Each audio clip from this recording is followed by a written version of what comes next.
lot of companies struggle on caring. So you had said this is That's the title of the show. That's the title of the show right there. Companies struggle with caring. Great. I'm so happy to be here. Yeah, I was kind of hesitant. So you Let's talk about it. Let's do it. Well, you said they care about, and yes, I remember, and they do.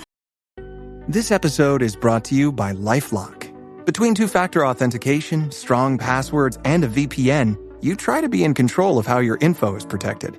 But many other places also have it, and they might not be as careful. That's why LifeLock monitors hundreds of millions of data points a second for threats. If your identity is stolen, they'll fix it, guaranteed, or your money back. Save up to 40% your first year. Visit LifeLock.com/podcast for 40% off. Terms apply. Chronic spontaneous urticaria, or chronic hives with no known cause. It's so unpredictable. It's like playing pinball. Itchy, red bumps start on my arm, then my back. Sometimes my legs. Hives come out of nowhere. And it comes and goes. But I just found out about a treatment option at treatmyhives.com. Take that, chronic hives. Learn more at treatmyhives.com. Hey, this is William Tincup and Ryan Leary. You are listening and watching The Practitioner Corner. Hey, Ryan. How you doing? It's all Wade. I'm nice. Giving you the spirit fingers. As long as it's not the super finger. Great. Tara, how are you doing today? I'm awesome. How are you guys today? You Amazing. Are awesome. It's a good day. It's bright outside. All is well. Would you do us a favor and introduce yourself to the audience? Yeah. Sure. So for those of you listening, my name is Tara Fournier. I am a Chief People Officer, and I'm super excited to be here. I've worked with Will for a long time, so it's good to finally be invited. 100%. Chief People Officer versus CHRO.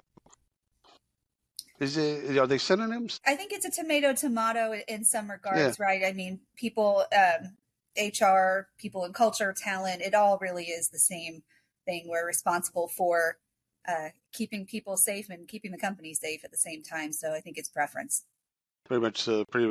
Because, there was a period where we went through human capital and everyone kind of like, okay, what is human capital, this, that, and the other.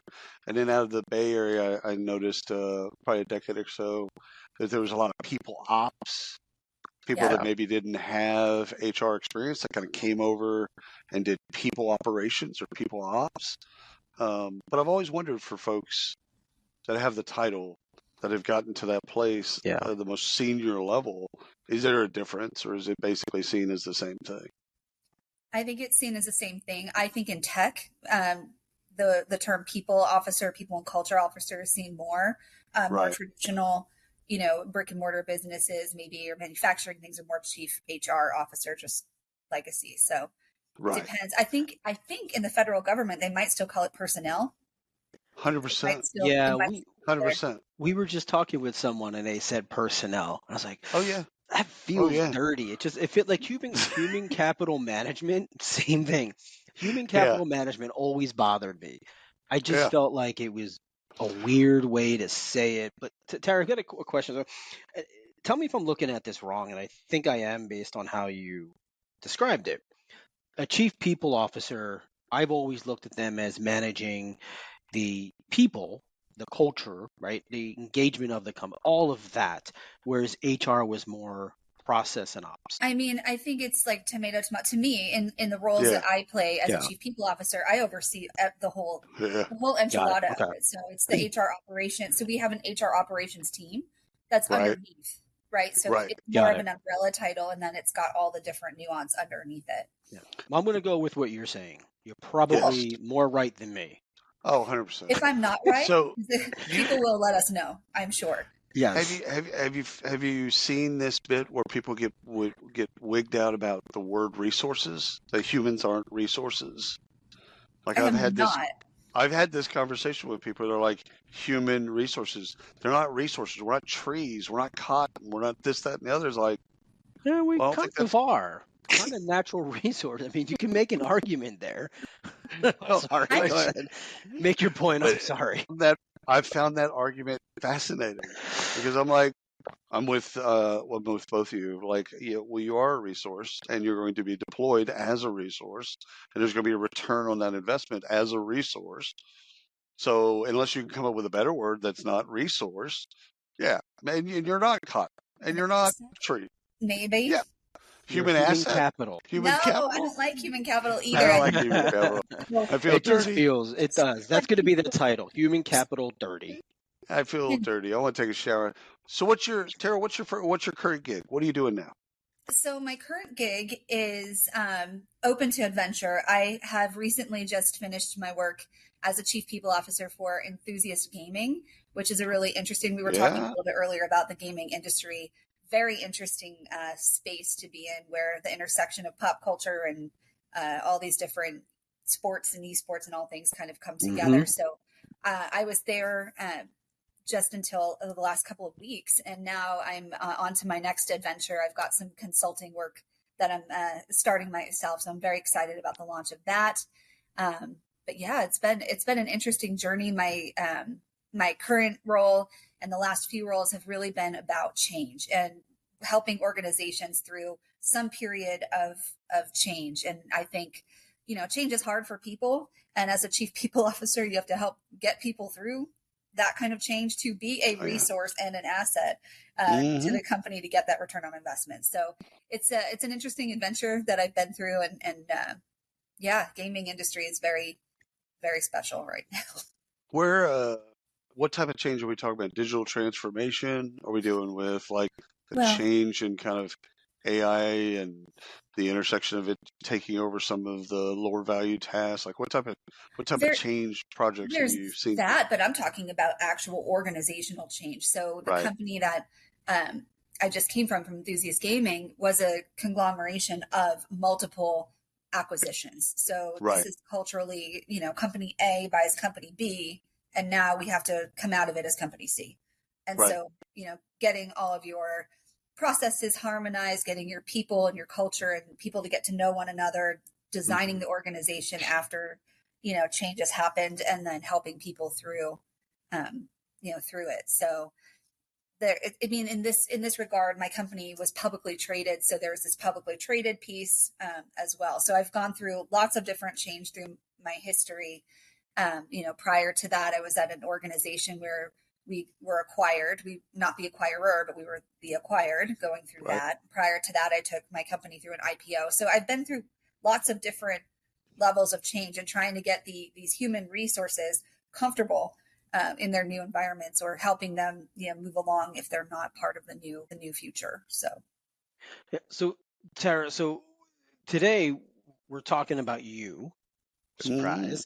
We're going to learn all about your journey and all that good stuff. Man, yeah. Therapy session is correct. We're going to help you out. That is correct. We're going to get you through your troubled times. But before we do, what's keeping you up at night right now? What are you thinking about as you transition from a chief people officer into your own work as a consultant? What's top of mind for you? I think top of mind for me, what's keeping me up at night is what's keeping the employees up at night. I think employee retention is a huge issue right now. I know that there's a lot of talk about layoffs in certain industries and things of that nature, but the retention piece has been really eating at me quite a bit. It keeps me up for a multitude of reasons. Like for me, there's a lot of choices out there now, and companies have lots of flexibility and other companies don't have much flexibility. How do you keep your employees happy and productive, while at the same time balancing making sure that you are the best place to work so that they want to come and stay here? So it's a huge, that is keeping me up at night. All right. So I wanted to ask a question about change, but I think it's related to retention. Yeah. It's in a remote world or in a highly flexible world. How do we solve the algebra of retention? Or how do we solve the algebra of change? Like you just explained, okay, company A, company B, they come together, form company C. Great. When that was bricks and mortar, and fully bricks and mortar, you close down office, you increase office, everyone's in the same spot. Whoop. Okay, I could see that easier from a change perspective, that everyone's in the same box. because you could communicate, you get in front of people, you have town halls, you can do all this stuff. And you're seeing everybody every day. But now, as you're thinking about retention, and because said it's top of mind, again, in a remote environment or even a highly flexible environment, like my niece works for Deloitte in New York, she doesn't have to go in. Right. Occasionally, her boss will say, "Hey, some people are coming by today. Why don't you go in?" But other than that, it's totally up to her whether or not she ever leaves her apartment. And so, like, how do we retain that person? What programmatically and otherwise. Go ahead. I'm sorry. Yeah, it's not easy. If I had the answer, I would be like a super billionaire right now. But I'm working on it. So what I think is in a post pandemic world, people are exhausted on Zoom. So it's to say, oh, just throw a Zoom meeting and have everybody meet each other and all of that. No. It's not the same at all. I think what I've found is just having information for people ready to go. Using the internal social media channels, really helpful. And then having the employees form their interest groups. So one of the things that I've seen in the last 2-3 organizations I've been in is these employees are like, hey, listen, I really like cats. I love them. They're awesome. I want to start a group about cats. And so they'll start a group about cats. And then next thing you know, there's 30 people that are like, yeah, cats are awesome. I'm going to join the cat group. And then that's how they meet each other. So you have to find and create space for people to have their, not just the work, but other things. But it's difficult when you push it down from the organization, like we're having a town hall. Great. We're all going to do the town hall, and that's fantastic. And you're going to learn about the company, and there's nothing wrong with that. Town hallers out there, it's good. Information is always a good thing. But you have to have a place for people to have, like, it's basically a break room for people to go to and to speak. And, companies that can afford to get their organizations together in person, if you have your annual meeting or things like that are great. But we've found, post-pandemic, people are sprinkled all over the country, all over the world. And so it's just, it's not easy. But to me, the more communication and the more platforms for people to organically, find each other in non-work seems to be helpful. What are you guys finding? Are you finding this with the people you're talking to? Yeah, I think the special interest groups and ERGs, they play a wonderful role. We did a podcast. This is with Syneos Health, and it was interesting about this podcast is it was an ERG, the entire ERG that came on the podcast. Oh, cool. And we were talking about folks with disabilities, folks that we wanted to actually recruit and retain, and employees within that group of people that wanted to just kind of educate. And it was fascinating because there was a lot of like belonging stuff that kind of came about that too. Not just we have things that are in common. You had advocates at the executive level that were basically saying, this is important to us. And we don't know much about it, so we're going to bring in some experts, and we're going to bring in some employees, but we want to learn more about it so that we can also educate the greater company. And like, that was fantastic. Yeah. So I think special interest ERGs, I love the cafeteria reference. I think that's a really wonderful way of thinking about the water cooler, the cafeteria, or even the after work stuff that used to happen, going to bars, going to baseball games and stuff like that. Any type of bonding and connecting that we can facilitate. Definitely. Brian, did you have something to add? Yeah, I feel like a lot of companies struggle on caring. So you had said this is the title of the show. That's the title of the show right there. Companies struggle with caring. Great. I'm so happy to be here. Yeah, I was kind of hesitant. So you Let's talk about it. Let's do it. Well, you said they care about, and yes, I remember, and they do, Syneos, right? So they do, and I find without. Okay, so I'm struggling with this because I look at it from two different sides. One is we talk to a lot of founders of companies that are mid-size, 500 to 1,000 people plus, right? They've done a really good job. When you talk to those people, they're very, very good at sharing what they care about, their mission. Right. And if you're not careful in the conversation and you just kind of open yourself, you're like, yeah, I'm with you here. Man, like I get this. Sign me up. Yeah. But as an employee, you don't always get that feeling because you don't have the connection with the founder. And I'll use myself. Lisa Sterling, we were talking with her, and we both came from Connexa. And I had that connection with Connexa where I was like, yeah, no, I'm bought in. Like, this is a cult. I'm in. Like, I get it. Like, that's kind of what it felt like.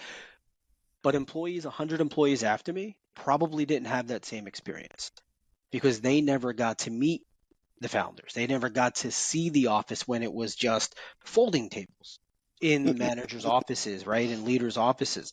They were literally when I interviewed, it was literally a folding table with a computer and an Ethernet cable. That was it. And I was like, what the hell am I getting into here? But at that point, that's like, it connected. Like, I connected with that. Not everyone gets that. And I knew what they cared about. So I struggle with that because a lot of these companies say we care about diversity, or we care about inclusion, or we care about ADA, or we care about this. Right. But who cares? Is it the founders of the company down, or is it the HR person or engagement person saying, we're going to go get a list of things that we care about, I want and Tara's we're answer. Be the best place to work. I want Tara's answer, and but you're going to give an answer. No. I want hers first. I don't want to. Yeah, and I know I talked a lot, but I do struggle with that, and I struggle with believing that. Mm-hmm. But I have been in a couple of companies, one very, very large, with enterprise rent-a-car, this is 2000, like very, very large, but same idea. I fell into that, and I believe the people connect. Everywhere else I've been, not so much. Not so much. Yeah. So what do you got, Tara? What do you? I'm just thinking through what you're saying and thinking through kind of where I've worked, and one of the places that did a really great job that I worked at was Zillow. And the founders were on the board. One of the founders was the CEO, and their price is very wrong on my house, by the way. Like, they're very below market. Let them know. I will let my friends at Zillow know. Yeah. So they did really, really well is every single month they had a session with the CEO, and he would sit down and just do a Q&A with anyone that was brand new. And then every month we would have, a town hall meeting, and we would learn, what is the play? What are we doing this month? What are we trying to accomplish this month? He would give out his phone number at the beginning of every session. We were 1,000 employees. He's like, here's my phone number. If you have a question for me, and he would answer every text and every phone call and every email that came through. And so even though that had scaled, I think he was his name was Spencer Raskoff. Hi, Spencer. Shout out to you. He did a fantastic job, and everybody knew what was going on. Everybody cared. It made the HR job very easy because we had that support. I've worked at other companies where we've had founder-led, CEOs, and I think you're right. I think when you're in the top echelon of the organization, you're hearing this person day in and day out in your echelons because you really need that trickle down through the layers of leadership. Mm-hmm. One of the things that we did recently at Enthusiast Gaming, and then prior to, I had the same CEO at both organizations, is we started a senior leadership team, and they would come together every month. And so we would start to have them engaged in the culture, in the, what do we stand for? What is our mission? What is our vision? And then we started to embrace that, put our core values together, and really use them towards, when we had one-on-ones with employees and performance management conversations, it's, are you doing this value? What are we doing? Why are we here? And that's been very helpful for me. But if you don't have that, and you don't have that support and that trickle down, I think you're right, Ryan. It's just words. Yeah. Right. So, Ryan, I'll draw you a little picture because I know you're a visual learner. Caring, three-legged stool. Are we going dark? No. I would never do that to you. No. Three-legged stool. Okay, three-legged stool, just envisioned, right? Communication. Can I spread the legs out so I can sit evenly? 100%. All right. So, communication, access, and budget. That's how you create caring. That's how you validate. If someone says they care, you can ask 3 probative questions. Okay, you say you care about diversity. Great. What's the budget that you put behind it? What's the communication strategy that you put behind it? And what's the access to the executives and the board that we have that can validate it? That's it. I mean, it really is that simple of algebra. If you're trying to solve for, again, visual learner, I'm doing John Nash and Beautiful Mind at this point. But the whole idea is if you're solving the algebra for caring, you just ask those 3 probative questions. And you'll either get that they care, or you'll find that no, those are just words. Really interesting. All right, Tara, thanks for joining us today. Stop it. Stop it. All right, we got to go back because Laura and I love going back to high school and college. What'd you want to be? What'd you want to be when you grew up? Wie wäre es, weniger Zeit mit dem Einkauf zu verbringen und dafür mehr Zeit für deine Lieblingspodcasts zu haben? Mit dem Rewe Abholservice geht das. Bestell deinen Einkauf einfach online und hol ihn bequem und fertig gepackt im Markt ab. Natürlich ohne Mindestbestellwert. So bleibt dir mehr Zeit für die nächste Podcast-Folge oder deine Lieblingstracks. Jetzt ausprobieren auf rewe.de/shop oder in der Rewe-App. Dein Rewe Abholservice. Online bestellen, im Markt abholen. This episode is brought to you by Progressive Insurance. Do you ever find yourself playing the budgeting game? Well, with the Name Your Price tool from Progressive, you can find options that fit your budget and potentially lower your bills. Try it at progressive.com. Progressive Casualty Insurance Company and Affiliates. Price and coverage match limited by state law. Not available in all states. And I'm very glad I did. If you say Chief People Officer, I'm going to come through the screen. Yes. No, okay. You will not come through the screen. So she wanted to be CHRO, but they pushed her over to the people. I'm telling you, no. I wanted to be a journalist. Actually, I wanted to be a political journalist. I wanted to be in the White House press corps, and thank God I didn't do that. That's pretty horrible now. Yeah. Those people get treated like shit. In the West Wing, in the TV show The West Wing, oh my, yes, it's. I just rewatched House of Cards. Oh. And that was dark. But the press corps got treated a certain way, and in the West Wing, the TV show The West Wing, the press corps got treated a certain way. But there was a little bit more respect in that TV show as opposed to House of Cards. But I think you're both right. I think right now that's not a job that I would really wish to have. No. At all. No. So did you go to school for journalism? I did. I started out as a journalism major. I went to Cal State Fullerton.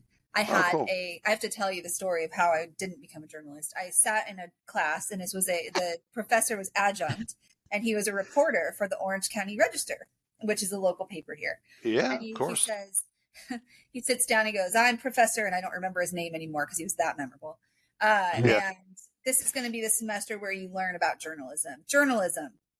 You're going to make $25,000 a year. You're not going to work. You're going to work nights, weekends, holidays. You'll never see your family, and you'll be writing about shit you don't care about. Welcome to the class. And I was like, what? What are you talking about? I hate this. You need to find that guy's name. I want to interview him. Well, you know amazing. What? He was right. He was right. He was doing service, right? He was doing everybody he was doing everybody a service because he's telling the truth. Whereas if you talk to other people in journalism that have gotten a Pulitzer and whatnot, they won't tell you that stuff. That's true. Right? So he was actually coming in with the truth, and the truth got you redirected, I would assume, to comms. Yep. So I ended up being a public relations major. Yes. During college, I worked at Disney. By the way, Ryan, that's where all failed journalists go. I just guessed that, by the way. That's how that works. I had no previous knowledge. Could you be a failed journalist if you weren't a journalist at all to begin with, though? That's correct. That's correct. I was a PR major. I worked at Disney during college because I went to Cal State Fullerton, which is also known as Cal State Disneyland for the locals. Oh, yeah. I was a Disney tour guide, so that got the PR thing kind of moving. No, they don't call employees. You are a cast member. You are a cast member. How was that? How did that impact your view of HR? Well, it was interesting, right? Because I was a tour guide. And when you're a tour guide, you're also the guest relations which basically is similar to employee relations, because you have people that are coming in and they've got certain things they need to tell you, and some things are 100%. great and they want to tell you what's great, but most of the time, there's something else. And of course, as cast members, we're performing a role, and so we have to act like we loved everything that we were hearing. We should have a whole other podcast with the secrets of Disney. Yeah, I'm in. 100%. Yeah. So, but it was great. I mean, it was helpful as I was a PR major, because it gave me some of that. And I ended up interning in 2 places. One was the Richard Nixon Library and Birthplace. That was my presidential. I got my presidential fix. I've been there. So I was recently, the last couple of years. It's fantastic. PR internship there, and then I did an internal comms internship at a company that called Marical, and I was working with the HR department. So that's where the first kind of HR came into play, just a little bit. So that's where I started to see the dark side just a tiny bit. I was about to say, did you fall in love with HR? I didn't. No. And not then. No, I didn't. I feel like we're getting to a point of I needed a job. I so love this. So what was after that? I ended up, for the first 3 years of my career, I ended up doing true public relations and marketing. So I was working with a boutique marketing firm, and we were doing grand openings for Panda Express and Wiener Schnitzel and Marie Calendars and all sorts of restaurant clients. It was super fun. And then, the fun and joy kind of ended there was a recessionary period after 9/11, and nobody cared that the Panda Express was opening its 400th restaurant anymore, because that wasn't really fair enough. Budget. Fair enough. So I went to my local recruiting firm and said, "Hey, I'm looking for a job." And they're like, "How about being a recruiter? You can come work for us." And that's how I came in. So I truly did fall into HR, and having a little bit of background. That's how it started for me. So that's my career journey started from there. And were you it was this a staffing firm? It was a staffing firm, and I was doing, the full cycle desk, where you had to go out and do your business development, go find your people, and then you had to go fill it. So find it, fill the most inefficient process in the world, but it works. It's a hustle game. We had Amy Miller on yesterday. Yeah. And we were just talking. I'm like, because I think Ryan and I have a theory that people that have a staffing background as recruiters make better corporate recruiters. And Amy corrected us and said, well, maybe not, but it's the hustle game. Can they actually hustle and get the job done? But they're weak on the politics. They're weaker on the politics. Yeah. That's interesting. So, yeah, she said, so as a staffing, she was a big biller, all that type of stuff. And she said, what I had to learn my first couple of years on the corporate side is the political game that gets played internal. Oh, that's true. Right. You don't get the inside there. You don't get that bit. You just got place. You got, hiring manager. You need a body. Great. Okay, done. And she was really great at that. And it's always kind of modified my thinking about staffing, that they can make better corporate recruiters, but they're going to have to learn the politics pretty fast. Yep.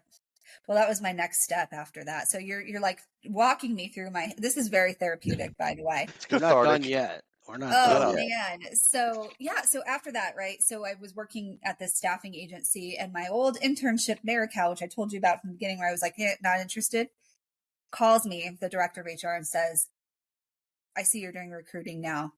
How about you come over and start recruiting for us? We're bringing our stuff in-house." And so thought about the hustle, and I was like, yeah, I think I think I could have a standard salary every 2 weeks. I think, yeah. Health benefits, you bet, sure. So I joined over there, and this is the beginning of all the change management. They had just done an acquisition. And so they brought me in. They were moving their recruiting. Recruiting was on stone and tablet and chisel. 100%. They needed to automate and do no cards, maybe a graphic paper. This is the old days, right? Yeah, old days. She was still processing on WordPerfect. Oh, yeah. Oh, man. Oh, yeah. Dot matrix printer, the whole bit. There was one of those in their accounting department. All the little, like the paper with the, and it was like green and white paper, right? Yeah, with the dot. Yeah. The little. Oh my Yeah. God, I'm aging myself. I'm No, telling you. we're good. You're in a safe area. Thank you. I wasn't born until Oh, after fax stop! machines No ended one's and listening were. to that. No one's listening to that. So You brought did all the recruiters come under you? they didn't have any recruiters there. So they Okay. were using staffing firms only. So that was a cost savings thing. They were bringing it all in-house. However, things went a little sideways when I got there because somebody didn't do, this is like a dirty word, but it's due diligence. They didn't do their due diligence with the merger and the acquisition. And Right. so there were some issues that arose from that, such as they didn't realize that they had people with I-9s that weren't real. Yeah.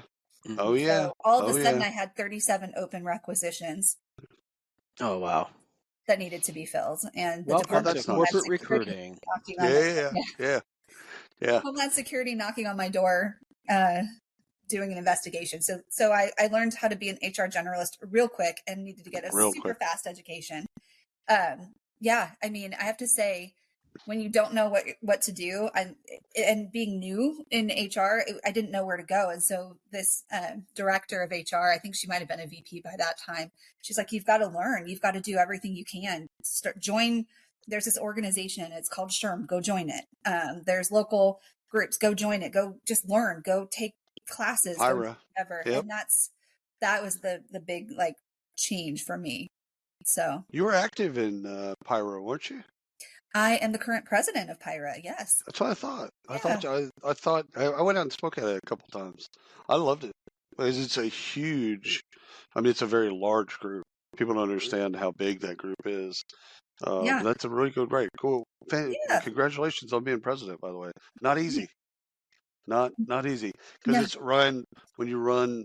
First of all, it's a nonprofit, right? So It is. there's that, but it's the herding of volunteers towards an end goal because you have an annual conference, but you've also got things that are going on through the year. Yeah. And the herding towards that annual conference it's a heavy lift. I mean, I think y'all had the Anaheim Conference Center when I went to it. That's where we're getting ready again. It's going to be May 20th to the 22nd, and we're in the same. That's not a small venue. That is a large venue, by the way. That is a large venue. How many people are coming to this event? Usually we get between 1,000 and 2,000 people, just depending. Nice. With pandemic, we've been doing it hybrid, so people can join virtually too. So in Mm-hmm. person, roughly 1,000. I think, maybe more. I'm sure our executive director and our CEO is looking at me going, Tara, I'm sure it's like 2,500. 100%. 100%. Tara, we had 400 people last year. Well, the thing is getting people back to conferences. That's not easy. It's hard. I mean, after COVID, most people are like, travel? Why would I travel? Yeah, I get my continuing education credits on webinars or whatever else. Like, why would I go? Yeah. But it's that networking that happens at those events inside the sessions, but also outside the sessions that it's like you can meet your next employer. That happened to me. Yep. So, oh, wow. Yeah. I actually ended up working at SHRM. I was an employee of SHRM, and that was through attending the government affairs, the legislative advocacy conference here in California. And I met a few folks like Mike Aitken and some of the other people out and Pam Green back in the day.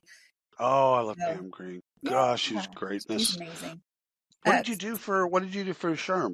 So for SHRM, I worked out of Alexandria, Virginia, and I was on the membership team. So my role was student membership and the Young Professional Network. So it was really getting those people that were up and coming in HR that actually knew they wanted to do HR in college, unlike myself, who thought journalism was the key. These folks were smart and already knew that's probably HR is the one. So that was my role. And actually we had you speaking at our conference. We had one in Austin. God, it was probably 10 plus years ago. Yep. That was such a fun bit. Ryan, you had a question? I'm sorry. No, I was just going to continue the career, but now that we're talking about you talking to young students about career advice, the door has been open. I wasn't going to mention this, but I'm sure you did a wonderful job. But I need to know, what did you tell them about what they're getting ready to embark on in their illustrious careers? I think I told them why I fell in love with HR, and also told them that, the job of understanding people and people's desires and engaging with people, it's a relentless pursuit. Like, it's not you get there and it's done. Because by the time you get there and you've engaged that person, they're on to something else. They're very interested in something else. And so I think it was more about getting them to understand the complexities of both engaging and retaining talent. And again, caring. I mean, getting back to something you brought up very early on, it's you can have the knowledge of HR, but can you carry it forth and show people that you care about them and their needs? And I think even at that point, I was probably more of a employee advocate, candidate advocate type of person, where it was more about, hey, listen, you're going to get pushed in between two forces of the company's needs and the employee's needs. And at one point, you're going to have to pick, because you can't be both. And the company is paying you, so you want to hold that. You want to be loyal to that, but really your loyalty needs to be to employees and candidates. Right. And so you've got to. That's a very fine line, very hard line to toe, by the way. But yeah, I didn't show them any of the darkness. I didn't want to scare them. You didn't hold signs up and be like, you're. I didn't want to scare them out of it. I just want them to understand that it's a noble profession. And it's a noble pursuit to actually care about employees. But, again, it's not easy also. Yeah. So Tara, William brought up a point just now. At one point in time, you're going to have to choose. Are you an advocate for the company, or are you an advocate for the people? I know, perfect world, you're down the center and you represent both, which of course we're always going to in the space. How does someone in that role who's struggling with that, how do they pick a side? Where do they go? Yeah. I'm going to say the first thing is it always depends, right? That's the lame answer. But it does depend on what it is. And I think you have to weigh the facts, right? To me, you have to look at the whole thing, and you have to be able to look at it from every angle, and then understand which is going to bring the greatest return for that, that decision. If I go in this direction with the company, am I doing my fiduciary duty to make sure that I'm keeping the company, de-risked from whatever that decision would be? And then if I don't make that decision, what is the risk to the company? And then you look at the employee and what is the risk to them as well. I think depending on what the situation is, you could fall either which way. And I hate to say that, I don't mean to be the on the fence person, but it really does. It's looking at things that are legal, moral, and ethical. If either takes you outside of the bounds, it's easy to side with the other one. So if a company takes you outside of legal bounds, then you obviously are going to protect the employees. If an employee takes you outside of legal bounds, you're obviously going to protect the employer. So it is going to be situational, for sure. But you've got to care. So many people in HR come out and are kind of mass produced to just care about the company. And it's like, that's that old fashioned, hey, Sally, can you bring a box to HR, gather all your things type stuff. And like HR, people don't want to approach HR because they don't see them as advocates. And I think that's a very old way of thinking of HR. Modern way of thinking of HR is like, these people care about me.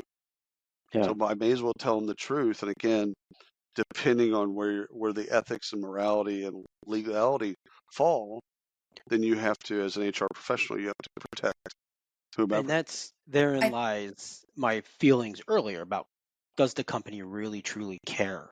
Because my contact is with you, Tara, as HR. Do you care for me? Do you care for the company? And if I don't feel that you care for me, the company doesn't care about anything it's doing. Oh, that's interesting. In my mind, that's kind of how I always have taken it. I think you're right. And in many ways, we're the ambassador, right? So if you have if you're a great HR and people person, you're going to do well. Your employees will feel that you care. But if you are, to William's point, the transactional HR operational kind of person, then that will come through as well, which is why I think like the HR business partner role has been such a great, addition to the HR, suite of capabilities that we do, because that really is that partnership and that feeling of that. I will say, for most recently, we had to go through, a layoff right before I was departed. I was impacted by that as well. Right. So I had to have the task of letting people know that their roles were not going to be there any longer. And we sat for a while to think about, what is the best way to do this? Because we do care about the individuals and we care about how they feel and we want to be fair with them, but at the same time understanding that the organization was going through what they were going through and there was a need, to preserve,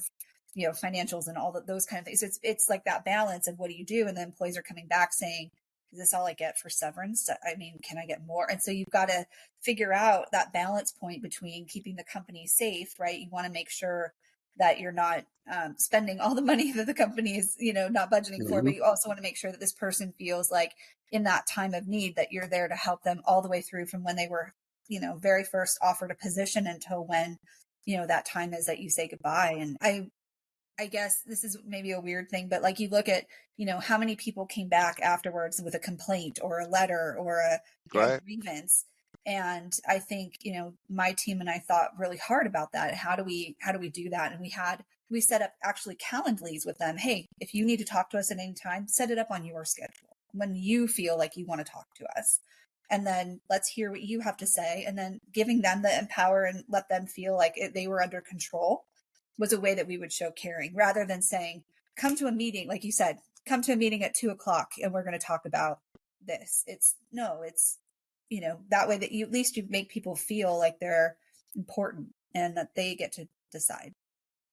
But at the same time, you still have the controls of the company and you're still, holding that, to account. So I don't know if that's a great example, but it's just top of mind for me. It's just, when we have to say goodbye to people, it's just as important as when they're here. Right. Well, you did all this stuff in the romance phase to recruit them. You could at least be humane in what you do next with it. Right. And so I think companies that over-index on doing a great job in the candidate experience should do as equal of a good job in the alumni experience.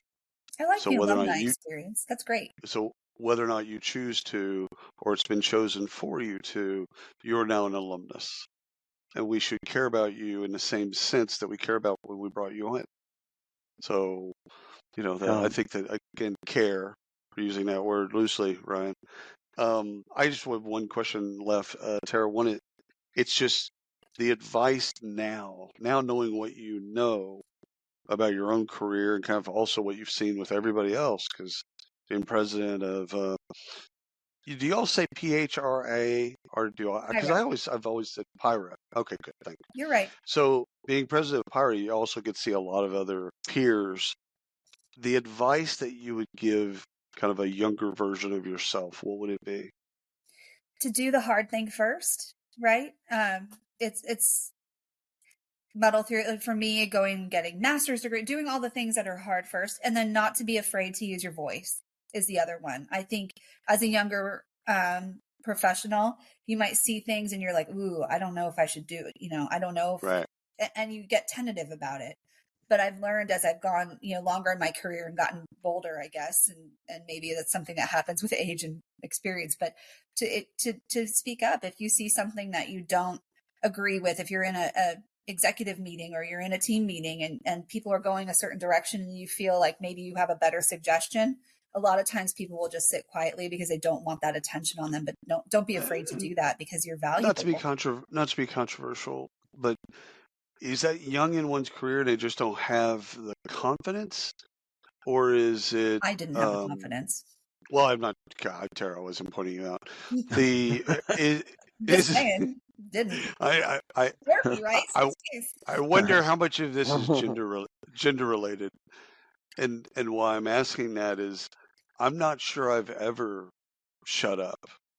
So I struggle with this this could be a personality flaw, character flaw. Like if I've been in a boardroom and someone says something stupid, even in my 20s, I would say, yeah, that's fucked up. That's stupid. It could be. Like I would just say that. Now, I don't think I had the articulation now that I do now in terms of being able to back that up, but I could point it out, and I did point it out. But I think that's again, interesting. do you see anything? I mean, is there? I don't want to make something that's not there not be there. Do you see anything that's gender there, or is it just you're early in your career and you're just one is not as confident as they are elder in their career? That's an interesting point, and that's my therapy to take back and really think about for myself. But in general, I do think women in general do have struggles with speaking up. I think it's one of those things where getting to that level, when you get to the executive level, you don't have very many people that look like you sitting around the table, and so maybe there might be a little bit of that going on. I think for me, it wasn't so much that as it was just me not being I didn't have the experience under my belt, so I felt like I was struggling with people, thinking that I was too young to have an opinion. But see, good allies, this is the thing now that we know more than we did years ago, is now good allies, when that person's quiet, you call on them and say, Tara, what do you think? Obviously you've heard kind of all the counterpoint stuff. You got a strong opinion either way? Like the allies have to pull that stuff out.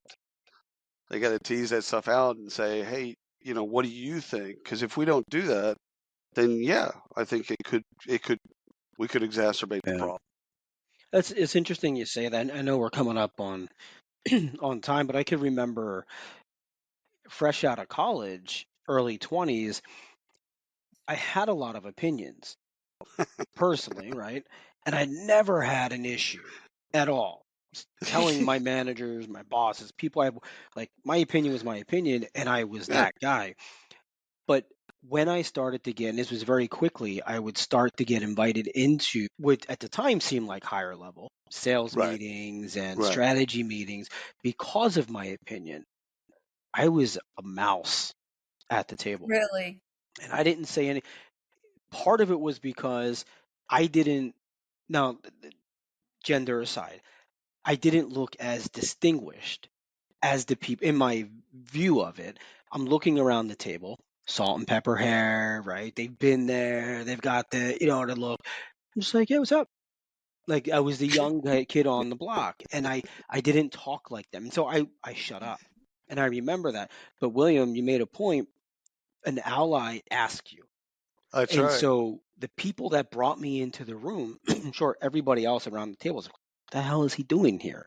The person that brought me in said, Ryan, I'm interested to get your take on this. Immediately, I had the confidence, well, after a first time or two, I had the confidence to talk like me. I didn't have to talk like them. Right. And they took the advice and they took my thoughts for what it was. I was still wearing hoodies, like same deal. It's just who I was. And it was at that moment because there's a lot of things that I wanted to say, and I'm sure you, Terry, you probably come across this. You don't say it, and somebody else says it, and you're like, that is amazing. I'm like, you motherfucker. Like I literally should have just said that, right?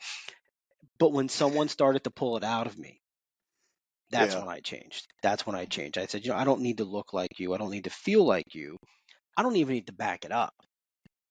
I'm just going to say it. And that was my fear. I couldn't back it up. But, different than gender. But that's my story. I'm sticking to it. No, that makes perfect sense. I think once you have the confidence, though, that is it. And to me, very different. You need that validation, maybe a little bit, like the first couple of times, like I want to hear your opinion and those kind of things. And now, and after that, you're on your own. You're good.